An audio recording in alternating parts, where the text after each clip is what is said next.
May natanggap akong message, text message kagabi sa isa kong subscriber from Ozamis City. Sabi niya, General, baka na ay intelligence report about sa kudita. Kasi press con ni General Browner, sinabi niya na tangkilikin ang coming election. Hindi kudita ang sagot sa mga hinaing ng bayan. So, marami pa akong ibang nabasang post ni na Crisette Laureta Chubayon, Joey Di Bebre, Doc Loren Badoy, nag-react dito sa pahayag ni General Browner na hindi kudita ang solusyon sa hinaing ng bayan. So, tinatanong, sino ang magkukudita? Meron ba? Kaya ito, yung subscriber ko sa Ozamis, napaisip tuloy kung meron bang mga hungihong, meron bang rumors tungkol sa kudita. Ang sagot ko sa kanya is, wala naman. Sa totoo lang, wala akong nababalitaan tungkol sa kudita. Kailan, ipaliwanag ko mamaya, maraming hinaing, even within the military organization, active in reserve. Ipapaliwanag ko mamaya sa pamamagitan ng article na sinulat ni Lieutenant General Aurelio Baladad, isang respetadong general, PME graduate 1982, na malalaman natin doon na may hinaing ang mga men and women in uniform. Okay, iparinig ko muna yung press con o pahayag ni General Browner. Ang panawagan ko sa ating mga kababayan, gamitin po natin itong eleksyon upang mailabas yung nasa damdamin natin by voting the right people in the right positions. Tamang tao sa tamang posisyon. Ito ang hiling ng liderato ng Armed Forces of the Philippines sa publiko para sa paparating na 2025 midterm elections. Sa pagbubukas ng National Election and Monitoring Center sa Campo Crame kahapon, hinikayat ni AFP Chief of Staff General Romeo Browner ang publiko na gamitin ang kanilang karapatang pumili ng iboboto para maituwid ang direksyon ng bansa. Gamitin natin yung boses natin, yung kaisa-isang boto natin para maituwid po yung gusto natin maituwid sa ating gobyerno, sa ating society. No? Let us use this. Let us use our right of suffrage in the proper way. Gamitin po natin yon para maituwid natin yung direksyon ng ating bansa at yung future ng ating mga ng ating bayan at ng ating mga kababayan. Sa ngayon, marami silang naririnig na reklamo kaugnay sa problema ng bayan, kung saan mayroon aniyang nakakaisip ng military junta bilang solusyon. Naririnig naman po natin na maraming mga complaints. Maraming problema ang ating bayan. Ang iba po, ang iniisip nila na solusyon ay magkaroon ng military kudeta or military junta. Hindi po yun ang solusyon. Ito pong eleksyon, dito po tayo magtuon ng pansin, ayusin natin yung eleksyon natin. Kaugnay nito, tiniyak naman ni General Browner na handa ang AFP sa pagbibigay ng seguridad sa paparating na halalan sa Okay, so agree ako doon sa sinabi ni General Browner na hindi solusyon ang kudita. Against ako sa any kudita kasi naranasan ko na. Napasama ako sa 1989 kudita. Walang maitutulong na maganda sa bansa ang kudita. Eleksyon. Tama naman yun. Kaya lang, wala na. Nawawalan na ako ng tiwala sa eleksyon natin ngayon. Yung nangyari sa Tacloban o sa Leyte, yung kalaban ni Speaker Martin Romualdez, si Nini Bacale, hindi naman siya formal na dinisqualify ng COMELEC. Kasama naman si Nini Bacale doon sa qualified candidates. Nasa lista ng COMELEC. Bakit paglabas ng balota, wala na yung pangalan niya? Ayun, ang sabi ni Atty. Vic Rodriguez, pambabastos na yan. Iyan na, yung akap. Bakit hindi maipagpaliban ang pagbibigay ng akap after election?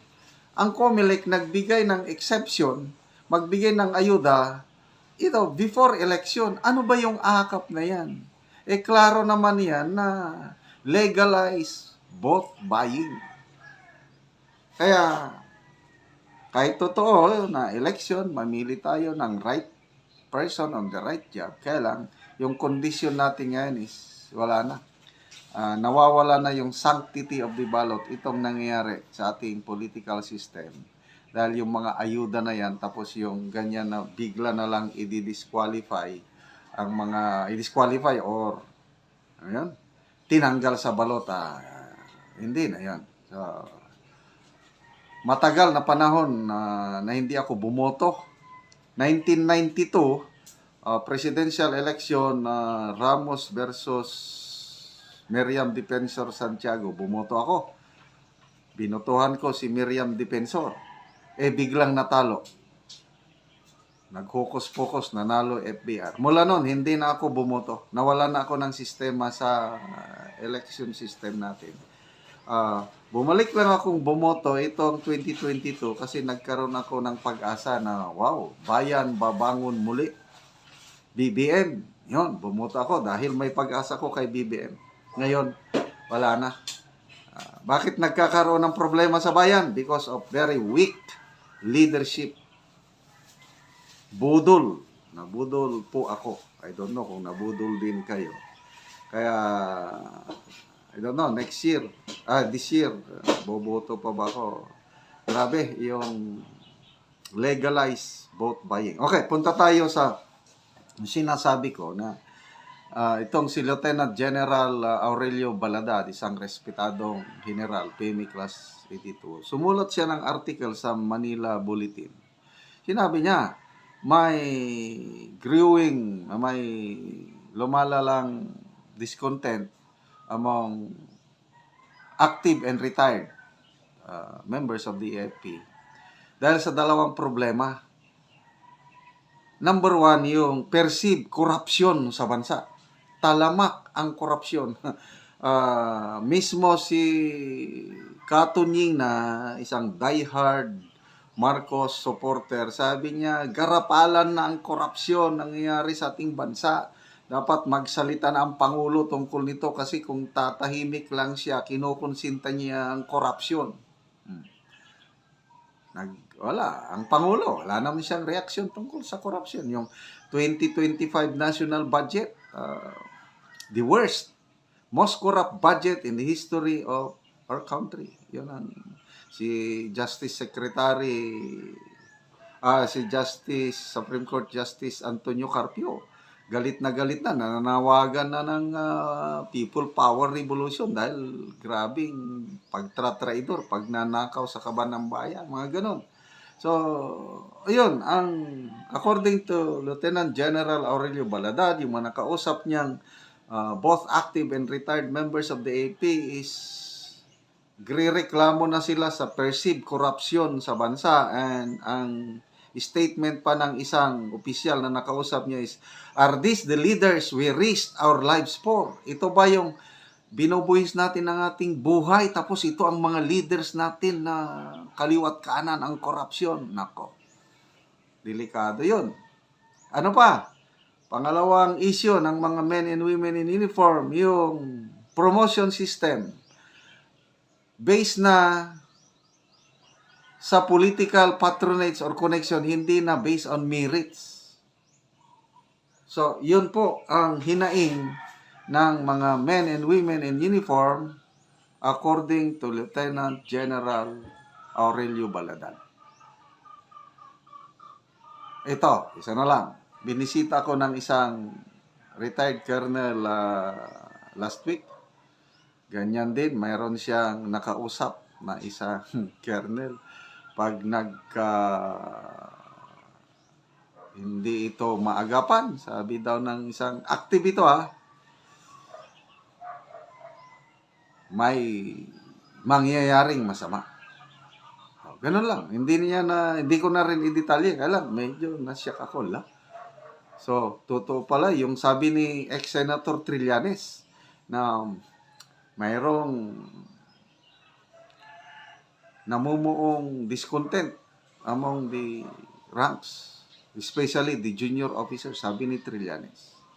At pag hindi natanggal ng administrasyong ito si BP Sara through impeachment, delikado, baka hindi matapos ng PBBM administration ang kanyang termino. Yan po ang prediction ni ex-Senator Trillanes. So, to me, as of now, wala namang naririnig na kudita, meron lang hinaing ang mga men and women in uniform.